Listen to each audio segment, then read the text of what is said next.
Social justice and equality. Social justice and equality are important objectives of our constitution.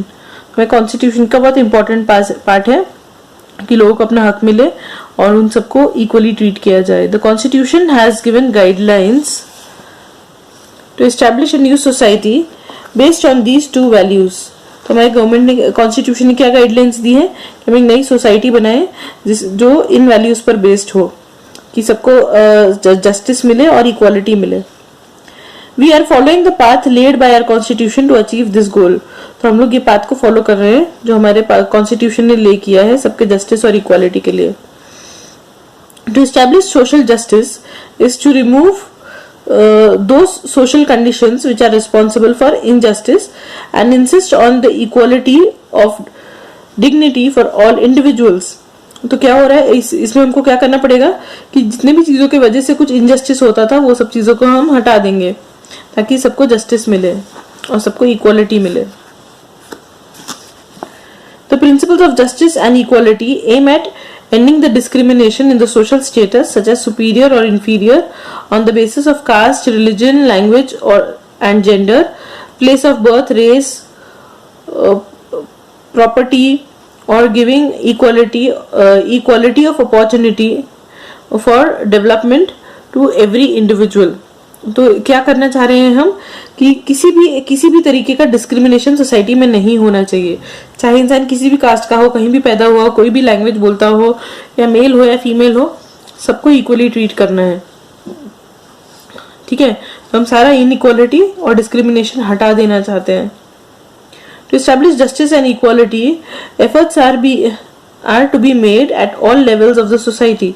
इसके लिए society के हर level पे हम सबको मिलके एफर्ट्स डालने पड़ेंगे. The government's efforts and policies on this front are more important.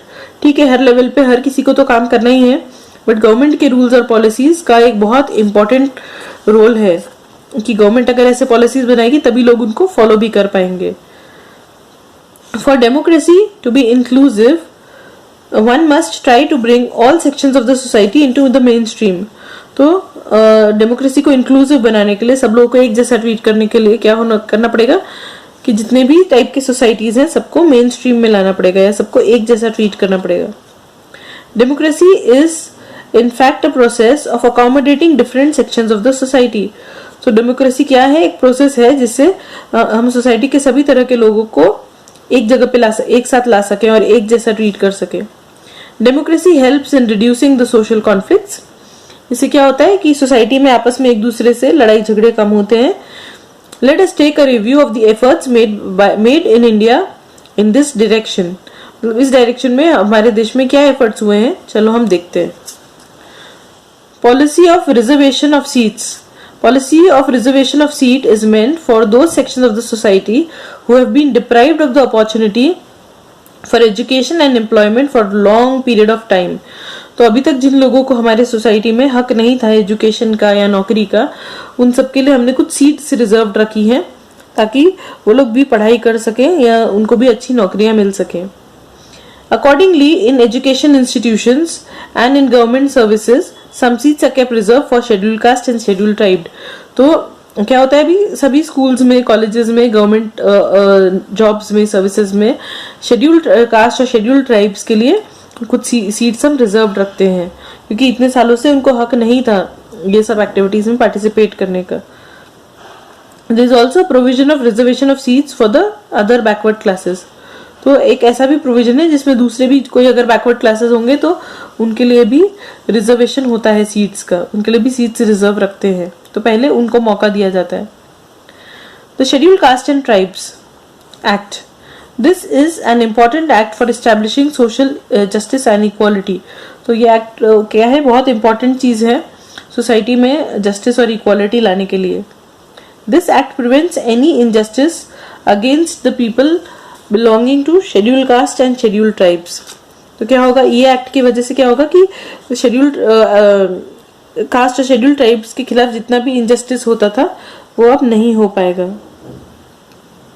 And any act of atrocity committed against them will be liable for punishment. अगर कोई भी उनको अलग ट्रीट करता है या उनको उनका हक नहीं देता है तो उनको पनिशमेंट मिलेगी। Provisions for minorities. The Indian Constitution has made several provisions for the protection of minorities. तो हमारे देश में minorities के लिए भी कुछ special provisions बनाए गए हैं। The government has adopted several policies for minorities to provide them the opportunities for education and employment. तो जो minorities हैं उनके लिए भी हमने provision बनाया है कि उनको भी पढ़ाई मिल सके और नौकरियां मिल सके।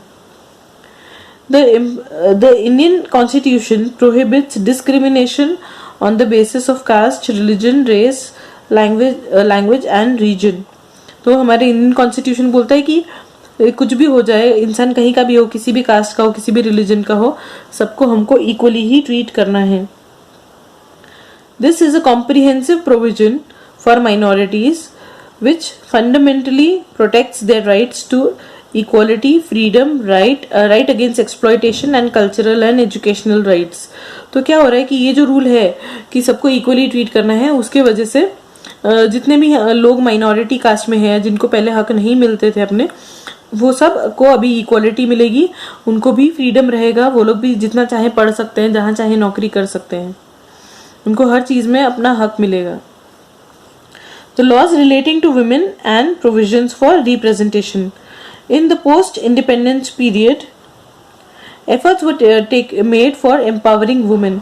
तो क्या हुआ, हमारे इंडिपेंडेंस के बाद हमने बहुत कोशिश की कि औरतों को भी उनका हक मिले, उससे पहले उनको नहीं मिलता था। Taking into consideration the problems of women, several policies have been adopted at national and international level to remove illiteracy among women and to make available opportunities for their development. तो अभी क्या हो रहा है कि हम चाहते हैं कि ज़्यादा से ज़्यादा औरतें भी पढ़ाई करें और उनको भी उनका हक मिले या उनको भी हम इक्वली ट्रीट कर पाए। So the right to have an equal share in the property of the father and the husband, Dowry Prohibition Act and the Act Against Sexual Harassment, Domestic Violence Prohibition Act are some important provisions which create a favorable environment for the protection of the freedom of women and securing their development.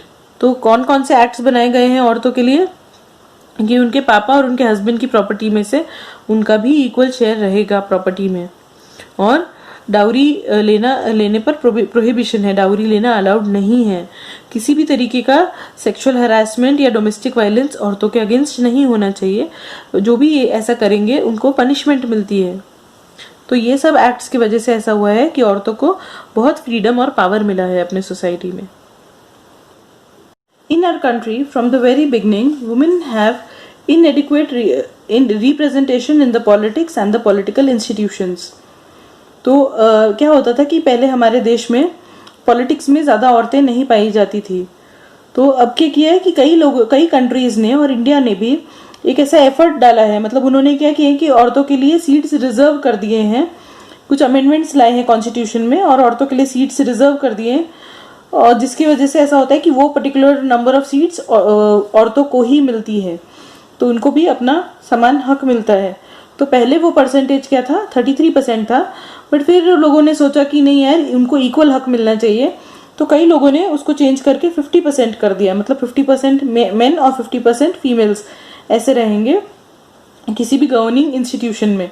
और महाराष्ट्र में भी ऐसा हुआ है, मतलब सभी जगह तो नहीं हुआ है बट कुछ कुछ स्टेट्स में हुआ है, और महाराष्ट्र में भी 50% हो गया है ये percent. So let's go through it quickly. In our country, from the very beginning, the women had inadequate representation in the politics and political institutions. Many countries in the world have made effort to increase the representation of women. From this perspective, changes are taking place in India as well. तो India में भी बहुत सारे changes आए हैं इस women को equal हक देने के लिए। The 73rd and 74th Amendment reserved 33% of the seats for the women in the local self-governing institutions. तो 73rd और 74th अमेंडमेंट के हिसाब से 33% सीट्स औरतों के लिए थे, but this percentage has been raised to 50% in the several states including Maharashtra. ठीक है। A national commission for women has been established. Similar commissions also exist in the state level. तो एक नेशनल लेवल पे एक कमीशन बैठाया है women के लिए और स्टेट लेवल पे भी सिमिलर कमीशंस है जो देखेंगे कि औरतों को अपना हक मिले. The Act for the Protection of Women Against the Domestic Violence is an important step in the direction of democracy. तो क्या एक एक्ट लागू हुआ है औरतों के लिए कि उनके अगेंस्ट डोमेस्टिक वायलेंस नहीं होना चाहिए. मतलब घर में कोई भी उनको उन पे डांटना मारना या उनको कोई भी अत्याचार करना बिल्कुल भी अलाउड नहीं है. उनको भी इज्जत से रहने का चांस मिलना चाहिए. उनको पूरा हक है इज्जत से रहने का. So this act underlined the need to protect the dignity and the self esteem of women. This act rejected the traditional forms of domination and authoritarianism and expanded the scope of Indian democracy to make it inclusive in the true sense.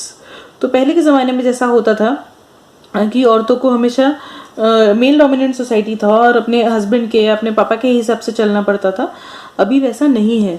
अभी उनको कोई dominate नहीं कर सकता है. वो अपने हिसाब से उनको अपने हिसाब से जीने का पूरा हक है. So now we'll see the role of judiciary.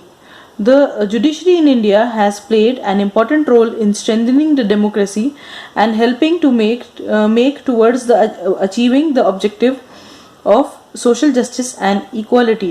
तो हमारे जुडिशरी ने भी बहुत इंपॉर्टेंट रोल प्ले किया है हमारी डेमोक्रेसी को बचाने के लिए और लोगों को अपना हक दिलाने के लिए for social justice and equality. While interpreting the provisions of the Constitution, the judiciary has always taken into consideration the fundamental objectives of the Constitution and also the intentions of the Constitution makers. तो उन्होंने क्या किया है कि जब भी वो कोई डिसीजन लेते हैं वो कॉन्स्टिट्यूशन के बारे में हमेशा सोचते हैं.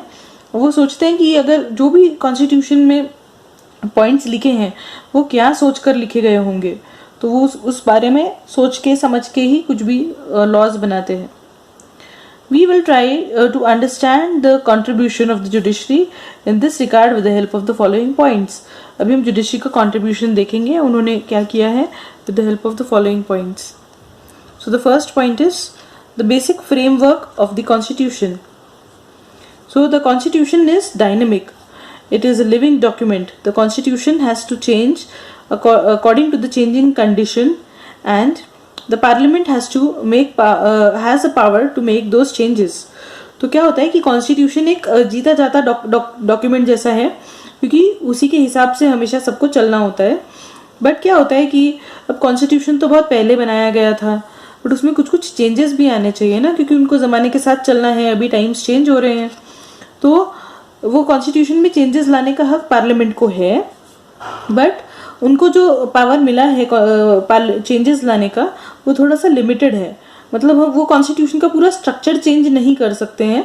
उसमें कुछ छोटे छोटे चेंजेस ला सकते हैं कुछ हद तक. The judiciary has accepted the power of the parliament to make the changes in the constitution, but at the same time specified limitations on this power. तो ये पावर पे कुछ limitations है. ऐसा नहीं है कि आप जो चाहें वो कर सकते हैं. The judiciary has taken a stand that the parliament, while amending the constitution, cannot alter the basic structure of the constitution. तो constitution का जो basic structure है वो कोई नहीं change कर सकता है. Second point क्या है? The significant judicial decisions. मतलब बहुत important जो judicial decisions होते हैं. The protection provided to the citizens by the fundamental rights in the constitution has been more meaningful through various decisions of the judiciary. तो हमारे constitution में जो citizens को राइट्स मिले थे ताकि वो आराम से जी सकें उनके राइट्स उनको उनका हक मिल सके तो वो सब ज़्यादा मीनिंगफुल हो गए हैं जुडिशरी के डिसीजंस के वजह से. Some of the important subjects on which the court has given judgments include the rights of children, protection of human rights. तो कौन कौन से जजमेंट्स इंपॉर्टेंट जजमेंट्स पास हुए हैं जिससे चेंजेस आए हैं तो वो बच्चों के हक से रिलेटेड, ह्यूमन राइट्स से related, protection of human rights, protection of the honour and dignity of women. औरतों के फेवर में काफ़ी सारे डिसीजन आए हैं उनका मान सम्मान बचाने के लिए. Individual freedom and the tribal empowerment, मतलब लोगों को अपना इंडिविजुअल फ्रीडम, मतलब किसी भी लोगों को अपना फ्रीडम दिलवाने के लिए, और जो ट्राइबल लोग होते हैं, जो पिछड़े हुए लोग होते हैं, उनके एम्पावरमेंट के लिए, ताकि उनको कुछ पावर्स मिल सके या वो लोग भी सबके साथ उनके जैसे जी सकें. These efforts have been made have made the political process in India more mature. तो ये सब चेंजेस की वजह से क्या हुआ है, हमारा जो पॉलिटिकल प्रोसेस था इंडिया का, उसमें और मेच्योरिटी आई है. लोग बहुत समझदारी से और बहुत अच्छे डिसीजंस अब लेते हैं. In this chapter we took a view on the constitution and the working of the government on the basis of the constitution. तो हमने इस चैप्टर में क्या देखा, हमारे कॉन्स्टिट्यूशन के बारे में और हमारा गवर्नमेंट कैसे कॉन्स्टिट्यूशन के हिसाब से वर्क करता है. There are many challenges before the India's democracy. हमारे इंडिया के डेमोक्रेसी के सामने बहुत सारे चैलेंजेस हैं, हमको बहुत सारी अड़चने और हर्डल्स भी आते हैं. The government's acts and the policies have not put an end to all the problems. मतलब ठीक है, गवर्नमेंट ने बहुत सारे एक्ट्स और पॉलिसीज बनाए हैं, बट उसमें हर एक प्रॉब्लम का सोल्यूशन नहीं है. There are several new problems confronting us. तो जैसे जैसे टाइम्स चेंज होते हैं वैसे वैसे नए नए प्रॉब्लम्स गवर्नमेंट के सामने आते हैं. However, what is important is that the people in India have developed a democratic mindset. But फिर भी सबसे ज़्यादा इम्पॉर्टेंट बात यह है कि इंडिया के लोगों का डेमोक्रेटिक माइंडसेट डेवलप हो गया है. अब हम अगले चैप्टर में देखेंगे कि इंडिया का इलेक्शन प्रोसेस कैसा है. In the next chapter we will study the election process of India. Thank you.